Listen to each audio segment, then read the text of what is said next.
Good day, y'all. Today I'm gonna do a very casual little service on this brake lever. A lot of these Shimano levers start leaking out here because the diaphragm rubber fails. So I'm gonna do a service on this. I don't know if this is available from other people online or not, but I'll just make a video on it for fun. So starting off by cracking this loose, 8mm wrench, cracking this loose. I'm going to grab a shop towel.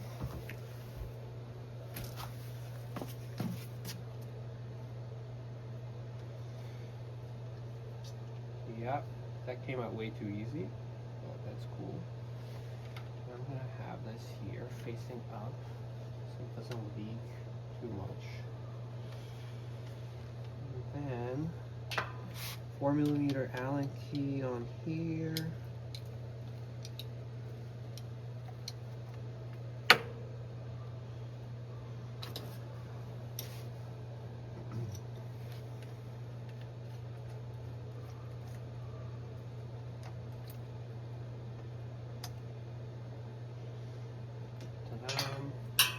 And then of course release this.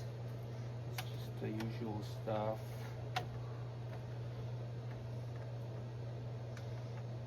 Release pin, which is always kind of painful. Yeah, boom, there it is. So that came off. I'm gonna remove the shifter from this because I'm actually gonna downgrade to XT levers.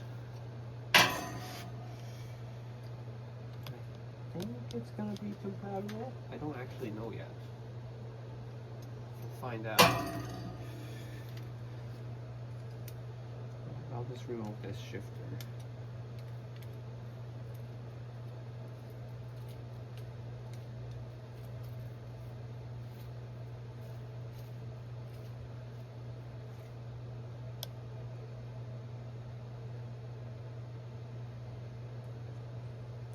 Ta-da!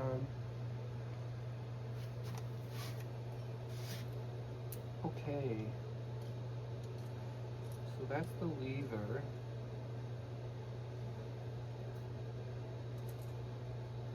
Next I'm going to take this and replace the diaphragm.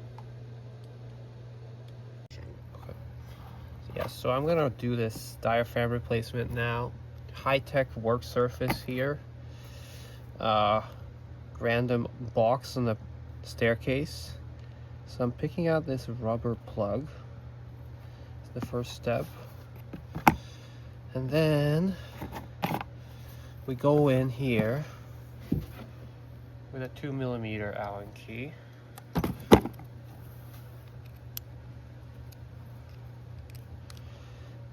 This retains the pin for the brake lever. It doesn't need to come all the way out. Ta-da. Okay, and now the piston the cylinder is still connected to the brake lever. So this is quite a long thread.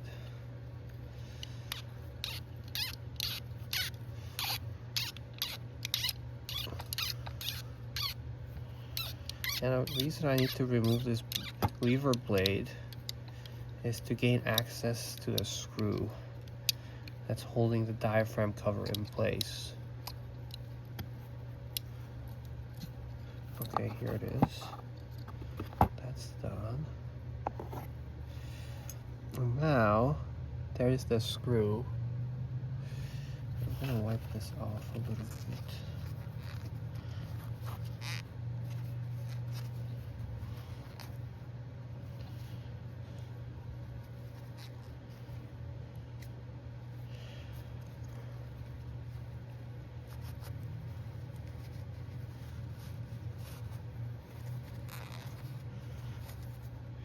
Of course, this lever still has oil in it, but it's not very much. be a sealant too. I don't know what that's about.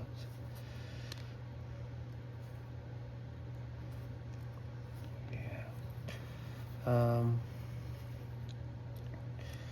So now I'm gonna go into here, 2mm also. This screw needs to come out.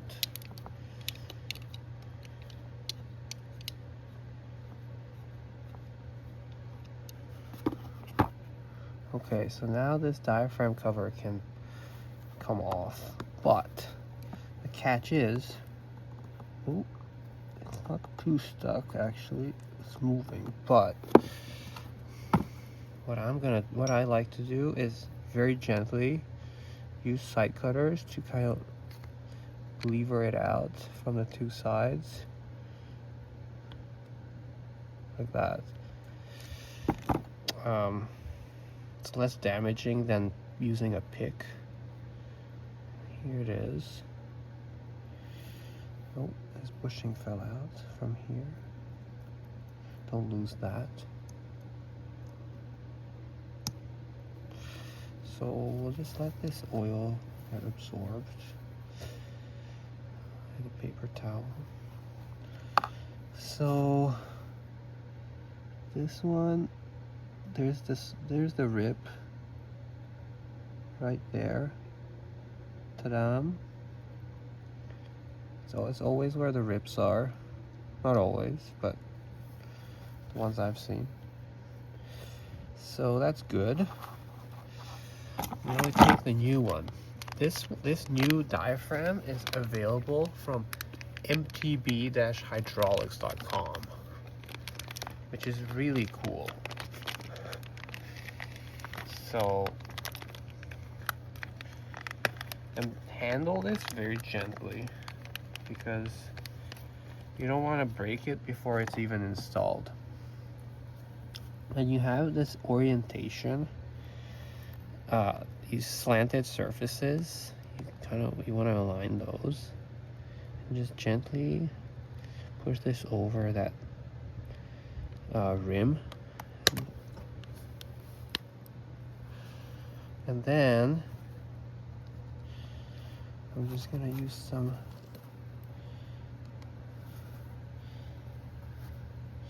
make sure this is clean. Clean enough. And then I'm gonna push this in. It went right in very nicely. Oh, actually, before I do that, the orientation of this inside the brake lever is important because you don't want this to interfere with the bleed port. So there's this feature that needs to go into this tiny groove, which I forgot about. There it is.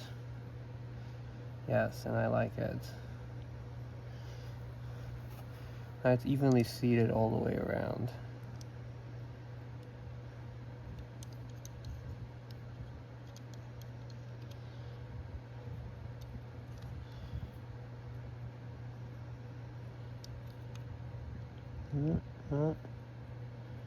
Am I cross-threading?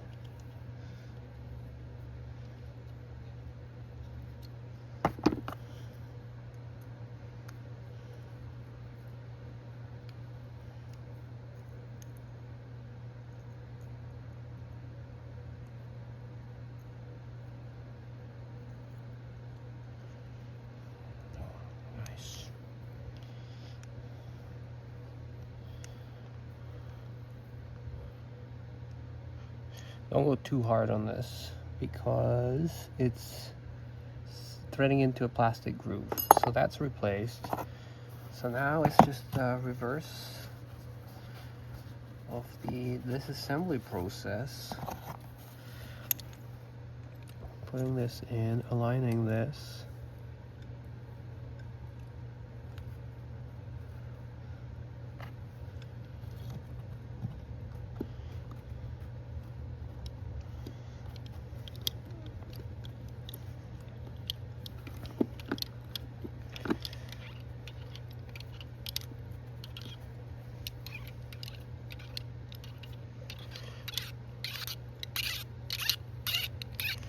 So I like to thread it in until these holes align perfectly, and then drop in this pin. Ta-da! And then take this and screw this in. Boom. Nice. And then shove in this. Ta-da! It's done. Look at that. New diaphragm. So now we'll install it back on the bike. And that's it. Okay, so I just put this lever back. This is a new lever, actually, because I like the XT better. So I'm downgrading / upgrading. For my purposes, I'm upgrading because I like the lever adjust, but it's the same idea as if I put back the old lever. And the key with these levers is not to overfill them, because that's when the diaphragm breaks. So, for example, if you top up the lever and the brake pads are worn out, when they put in new brake pads and push the pistons back, lever gets overfilled and bursts the diaphragm. So I'm just putting this thing back here.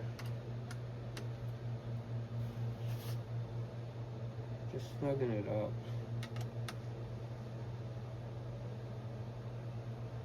Not too crazy, but pretty crazy. Good. That's that. So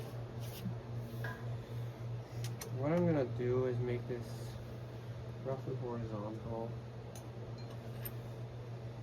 and then put the bleed funnel on here.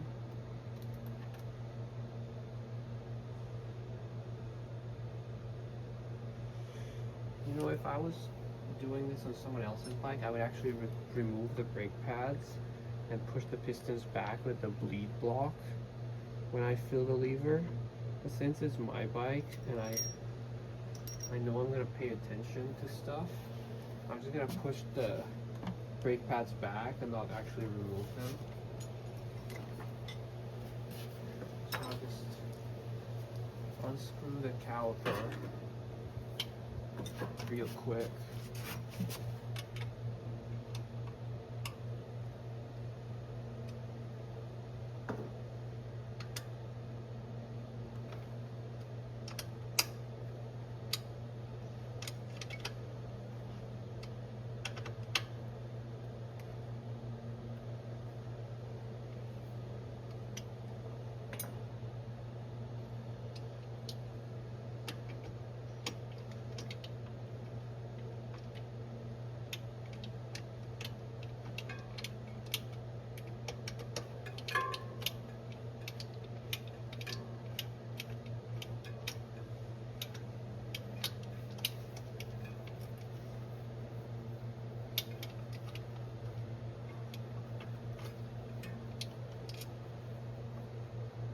So I'm just going to shove in this part tool.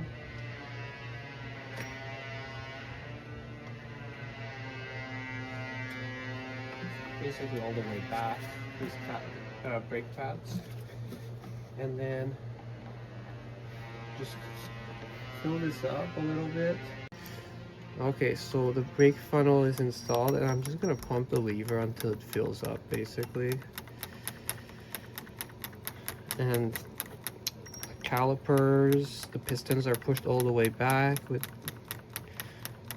so once this fills up, I know it will have the perfect amount of oil, and even if I'm replacing the brake pads, it's not going to be overfilled, so the diaphragm will be okay. Sometimes it takes a few pumps. Slightly different orientations. Okay, and then top it up a little bit.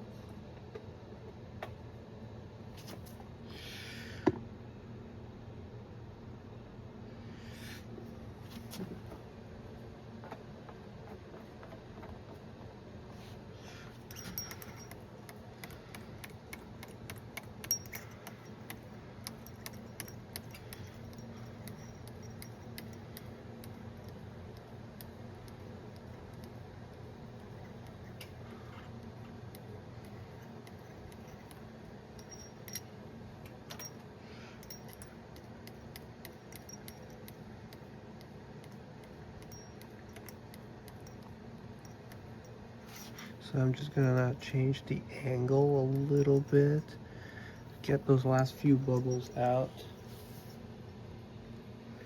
and then I'm happy with it.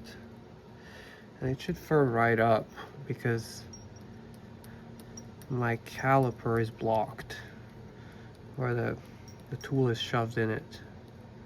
So that's good.